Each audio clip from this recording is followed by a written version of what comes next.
E ainda sobre esse pedido da OAB para transferência dos presos, a gente conversa agora com o advogado Acácio Miranda da Silva Filho, que é doutor em Direito Constitucional. Doutor, bem-vindo ao JP Domingo e boa tarde.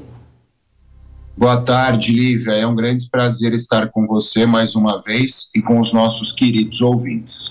Agora, doutor, na sua avaliação, esse pedido é um pedido válido e normal em casos como esse? Porque, por exemplo, de um lado, ele vai permitir com que esses presos, caso essa transferência seja autorizada pelo STF, essa situação vai permitir com que esses presos sigam cumprindo os trâmites jurídicos dentro dessas investigações e, de outro lado, vai desafogar a alta demanda dentro das penitenciárias no Distrito Federal, que já não tinha lá, antes disso, uma situação tão confortável, né? É um pedido válido e natural em casos como esse? Quando nós olhamos para um pedido como esse, Lívia, é necessário que nós analisemos este pedido sob duas perspectivas. Primeiro, a permanência destes investigados no Distrito da Culpa ainda é necessária para a realização dos atos investigatórios? Se a resposta for sim, é necessário que eles permaneçam no Distrito Federal. Se a resposta for não, já não há mais a necessidade da permanência deles cumprindo essa medida cautelar no Distrito Federal.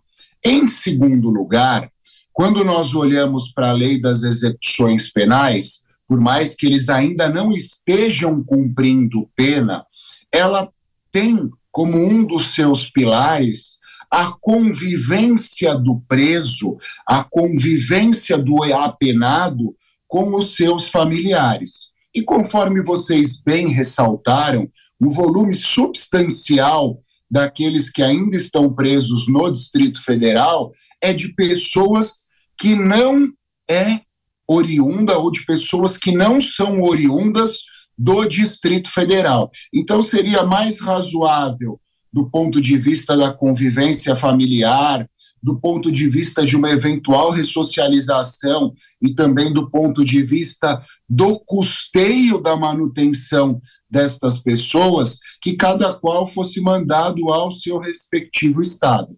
Até porque é um terceiro fator, e vocês também ressaltaram que isso impõe um custo excessivo ao sistema penitenciário do Distrito Federal, que já é um sistema penitenciário bastante inchado, e dada a inserção dessas pessoas de repente, ele está ainda mais caótico, ainda há necessidade da prática de atos que o sistema penitenciário do Distrito Federal não tem conseguido realizar. Em todos esses argumentos, com os quais inclusive o senhor concorda, é esperado que o STF acate esse pedido da OAB?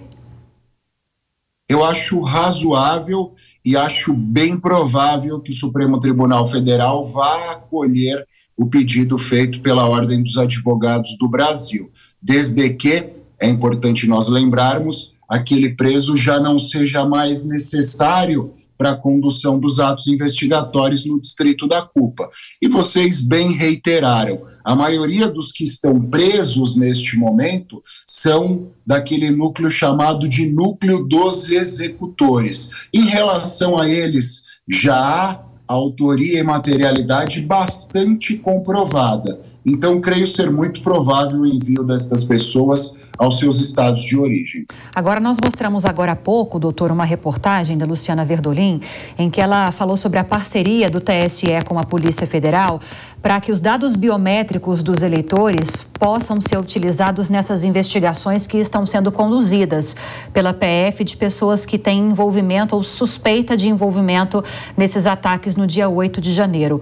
Como o senhor analisa essa parceria? Até falei com a nossa comentarista do dia a respeito disso, porque isso divide muito opiniões. Alguns dizem que isso pode abrir um precedente perigoso para que esses dados sejam sempre solicitados em investigações. E a gente está falando de dados sensíveis.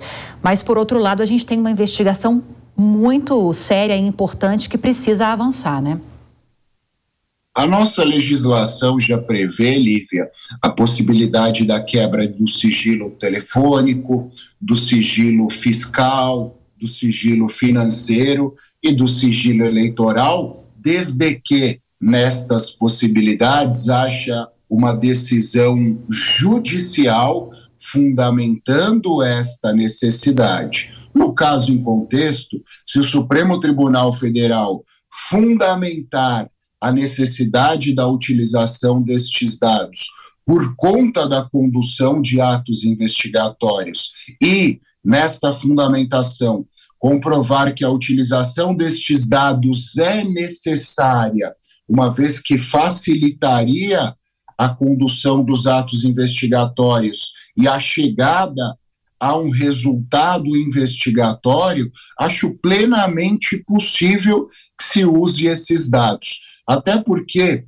nós que atuamos no dia a dia da advocacia, no dia a dia da autoridade policial, no dia a dia do Poder Judiciário, nós já estamos acostumados com a utilização destas modalidades de dados para a realização de atos investigatórios. Então, não foge do dia a dia. É óbvio que essa é uma investigação maior, essa é uma investigação que tem todo um simbolismo e essa investigação envolve paixões por conta da fragmentação ideológica que nós vivemos. Mas quando nós saímos de tudo isso, nós nos recordamos que é algo usual no dia a dia forense.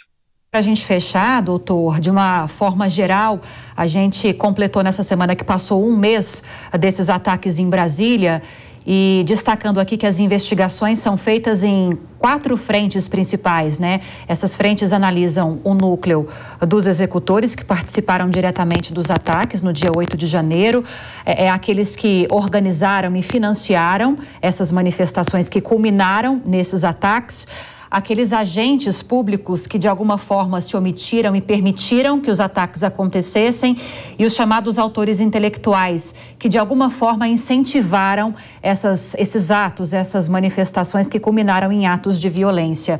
Como o senhor analisa, né, essa atuação do STF, a atuação do Ministério Público nessas 4 frentes passados mais de um mês desses atos? Em primeiro lugar, a divisão em algumas frentes já era esperada. Nós já tivemos a oportunidade de conversar aqui. A separação dos executores diretos, dos financiadores e dos autores intelectuais era necessária, uma vez que, no que diz respeito aos autores diretos, que foram responsáveis pela entrada no prédio dos 3 poderes e por aquele quebra-quebra lá promovido, era mais fácil, uma vez que existiam vídeos, existiam imagens das câmeras de circuito interno, existiam publicações e uma série de outros meios de prova que demonstravam a participação dessas pessoas. No que diz respeito aos financiadores e aos autores intelectuais, há necessidade da realização de outras provas, como a quebra do sigilo financeiro de determinadas pessoas, como a quebra dos dados telefônicos de redes sociais e de outros canais de comunicação, para que se comprovasse a participação financeira e os aportes financeiros feitos por essas pessoas. E no que diz respeito aos autores intelectuais, há maior dificuldade, uma vez que, por mais que o Código Penal, nos seus artigos 29 e seguintes, preveja a possibilidade daquilo que nós chamamos de autoria mediata ou autoria intelectual, há necessidade de uma maior e de uma melhor comprovação desta autoria intelectual e de uma formação jurídica, da formação de uma tese jurídica quanto à possibilidade da existência desta modalidade. Óbvio, não é uma novidade no ordenamento jurídico brasileiro. Em 2012, quando do julgamento da ação penal 470, que foi chamada de mensalão, essa tese da autoria intelectual já foi acolhida pelo próprio Supremo, mas à época, e agora nós caminhamos no mesmo sentido, havia uma robustez probatória que comprovava a existência dessas circunstâncias. No que diz respeito ao núcleo servidores públicos, há uma maior sensibilidade em relação a eles, porque há necessidade da comprovação daqueles que tinham a obrigação de evitar a prática dos atos, aqueles que tinham a obrigação de colher as informações inerentes à prática daqueles atos e a necessidade da comprovação da omissão de cada um dos servidores públicos de acordo com as atribuições inerentes às circunstâncias. Então, dada essa sensibilidade, dada essa maior dificuldade na comprovação da omissão de cada um, esse núcleo talvez, por mais que nós já tenhamos governador afastado, ex-secretário da Segurança Pública preso, ex-comandante da Polícia Militar preso, mas ainda há uma maior quantidade de funcionários públicos a serem investigados, e isso demanda mais sensibilidade por parte das autoridades que estão conduzindo essa investigação. E com toda certeza a gente segue acompanhando passo a passo essas investigações. Doutor Acácio Miranda da Silva, filho, doutor em Direito Constitucional, muito obrigada mais uma vez pela participação aqui na Jovem Pan News. Seja sempre muito bem-vindo.